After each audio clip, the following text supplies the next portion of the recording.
What's up, guys? So, patch notes have been released pretty early today. Normally they're released about 2 hours before, and they're really exciting. As a PvP player, the 2 units and the specialty change for Ricaris are really exciting. So I thought, hey, how about we talk about the patch? So, basically this video, we're going to go over the patch notes. We're going to give some opinions on what I think we could use these units for, mainly PvP based, but I will chuck in a couple of thoughts on PvE if I think there's some sort of use there.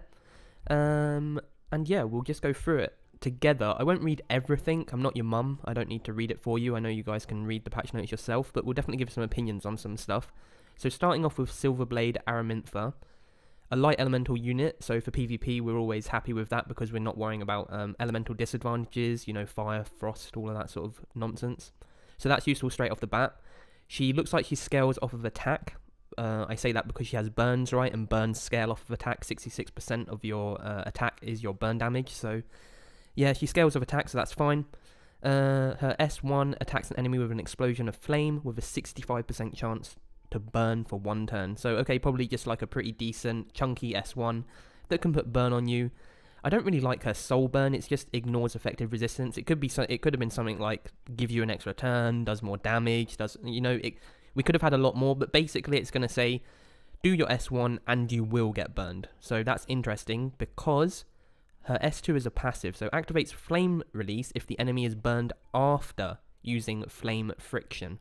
So that means it will trigger, like if we were to play the stack, if you play Magic the Gathering, you know about the stack, but basically the damage will go from flame friction, then burn will be applied, and then the passive will be checked. So flame friction can trigger its own passive. You don't have to have a burn, then do flame friction, get another burn, and then the passive triggers. So that's kind of interesting, or it is better, right? It's better that it's that way, so that's good.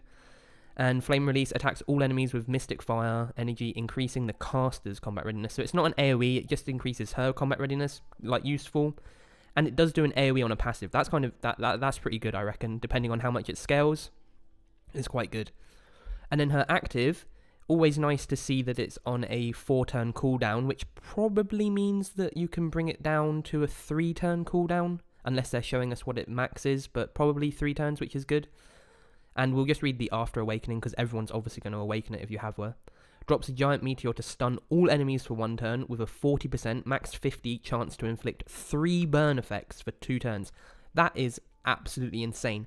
An AoE stun. So if anyone pulled Specimen Says, the ML Says from, well, I guess you could pull it before the patch today, she is like a perfect setup for him because he does extra damage when units are stunned, and she has an AoE stun, and stun is super effective in PvP, though it might be getting less effective, but that's spoilers. So she's an all-round really fun unit. She's a 5-star, so she'll be harder to get, but I think she'll probably do a lot of damage, and her devotion is additional attack, so if you manage to have another Aramintha, or maybe you want to use one of those slates, probably not for her, I would say, but if you have another Aramintha, I actually like the base Aramintha. Do I say the base one is better? I actually like the base ones because she has the AoE attack buff. But I think this unit could be really, really fun to play with. AoE stuns are pretty fun anyway, right? Moving on to Blaze Dingo. Now, I had a little look at his abilities before, and actually he prompted me to make the video because I think he is better than Silverblade Aramintha. I think he's honestly 5-star worthy. So let's just have a little read, and then I'll explain my thought process.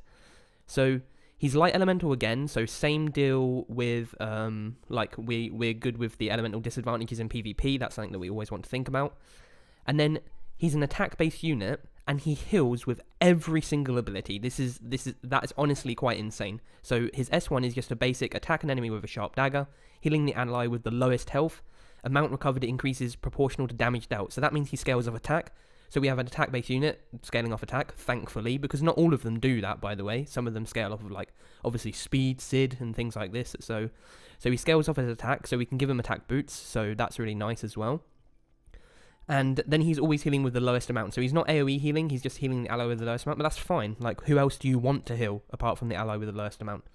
So then we go to his S2, cooldown of 3 turns, it's an active, and then After Awakening is attacks all enemies with a giant gauntlet, healing the ally with the lowest health. A critical hit activates Punishment, which is his S1, amount recovered increases.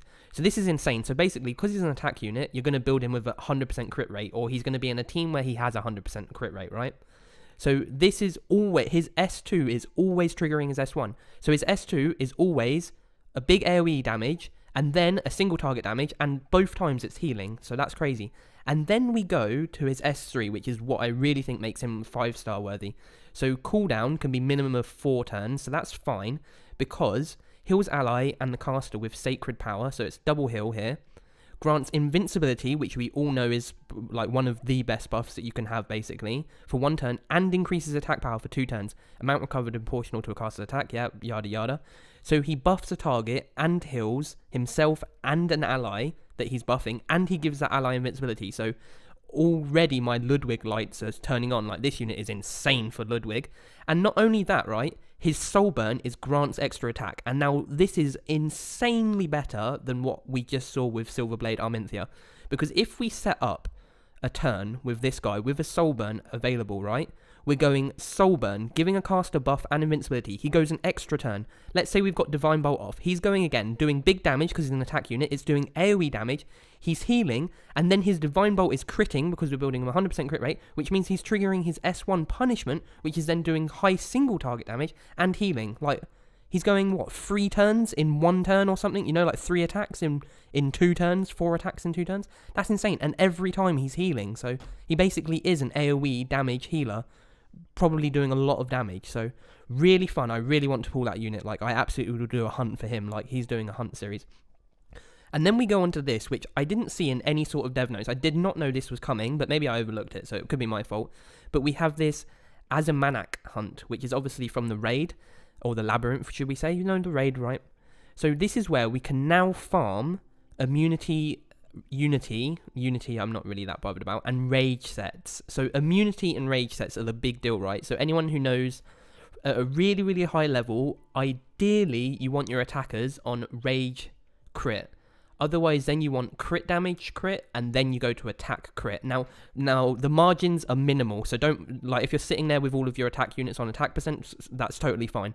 But the margins are minimal, but a rage set will do more damage. And now we can actually farm them rather than having to, like, just bless the RNG gods by going into raid, which is just annoying. So rage sets we can farm here, and immunity sets, being a PvP player, is the big deal. So we are currently been on speed meta since the game launched.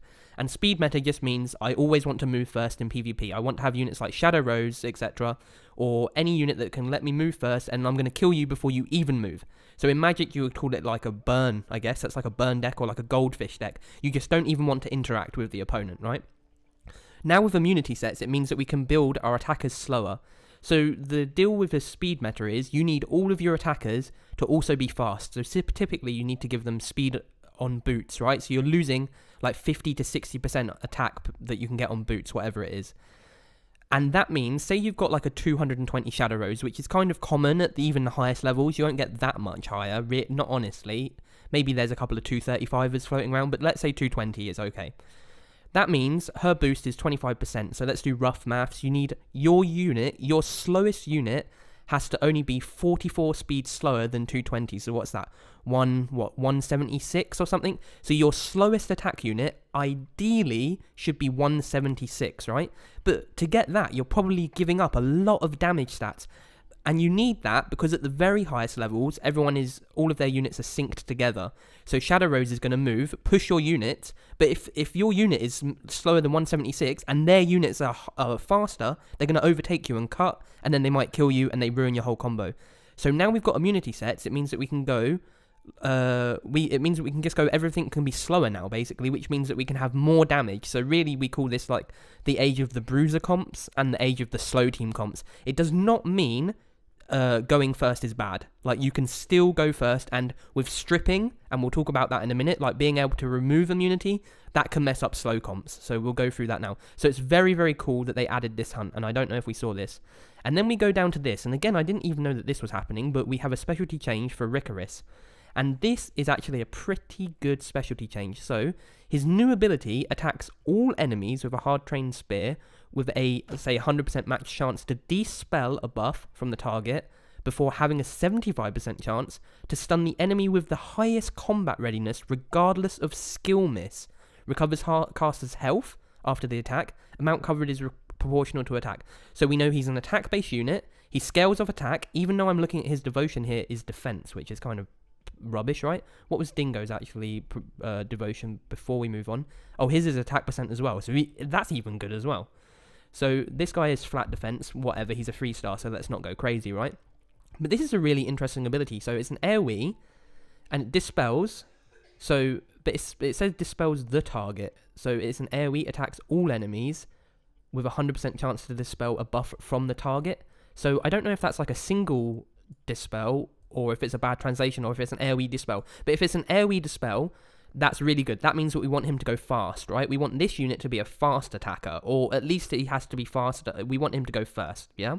That means he can go dispel any immunity buffs, and then he's going to randomly stun their unit with the highest combat readiness, which, I don't know, that would be their setup unit, right? Like their buffer, their combat readiness pusher or something. So that's really, really interesting PvP ability right there. And then we go down, we have a little look at how we get him. Eliminate 500 artifact creatures, fine. Give 6 of these flaked bone things, fine. I have like 26 of those. I think they were available in the last exchange for the side event. This one is a bit nasty though. Complete arena 250 times. Now, bearing in mind for a free-to-play player, you're only getting 10 arena entries a day, 25 days, like a month to get him. That's... I don't know how long Lorena was, right, with those emergency missions, but she did not seem like she was a month for a free-to-play. But I guess, okay, like, it's not too bad. You can just, instead of refreshing your stamina, refresh arena if you really want him. So, and then we go down, I just roughly go over his specialty change. 100% chance. He increases his attack and defense by 20%, which is really interesting, though when he's below 50%, he's probably going to die anyway, right? Because he's a DPS unit, so he's not going to have too much health. Like, what's below 50% for a DPS unit? 5k health? Like, he's not surviving too much anyway. But he might get a big hit. That's kind of the deal there. And then he does more damage to Dark Elementals, which is good. And he does more healing, like more self-healing. So he's got kind of like a built-in lifesteal set to a certain degree. So kind of interesting unit. Then they have buffed all the catalyst drops. You get now, epic catalysts or whatever. You get the best catalyst, which is good because that is just annoying farming catalysts, and they should just up the drop rate, in my opinion, because you don't want to gate people like farming weld difficulties, in my opinion. It's just not that good. Then we have this nice little devotion skill transfer. That's kind of just useful, I guess. Like, okay, but who, like, outside of literally the situation that we're seeing here where we're foddering units to 4-star, who cares if I'm foddering a fodder triple S? Does it really matter? I mean, I guess, like, good for us, so let's take it. Let's not bite the hand that feeds us. And then we've got a bunch of other improvements here. I won't go over too much. I think it's mainly just some translation changes, probably a slight spell changes, I guess. Looks like they're improving the filter for artifacts. Oh, good. Now it's not this stupid level system. Yeah, like, everyone's got to guess what artifact levels they are. Well, that's just a smart UI change, so thank you very much. Chat system, I guess people are using this, I suppose, that they should. It's a mobile game, but we've got Discord, Telegram, WhatsApp these days. Is anyone really using in-game chat? Maybe, I guess. You can see what people summon. That's kind of fun. And then we've got a bunch of other fixes and miscellaneous stuff. So this is a really hyped patch. I'm really, really looking forward to this patch. I definitely, if I had to pick, I definitely want the Blaze Dingo over the Silverblade Aramintha. But hey, I'll take both and probably do a hunt series for Blaze Dingo. So let me know if you like these patch note reviews. We can do them more often. And I'll see you later for Guild Wars. Peace.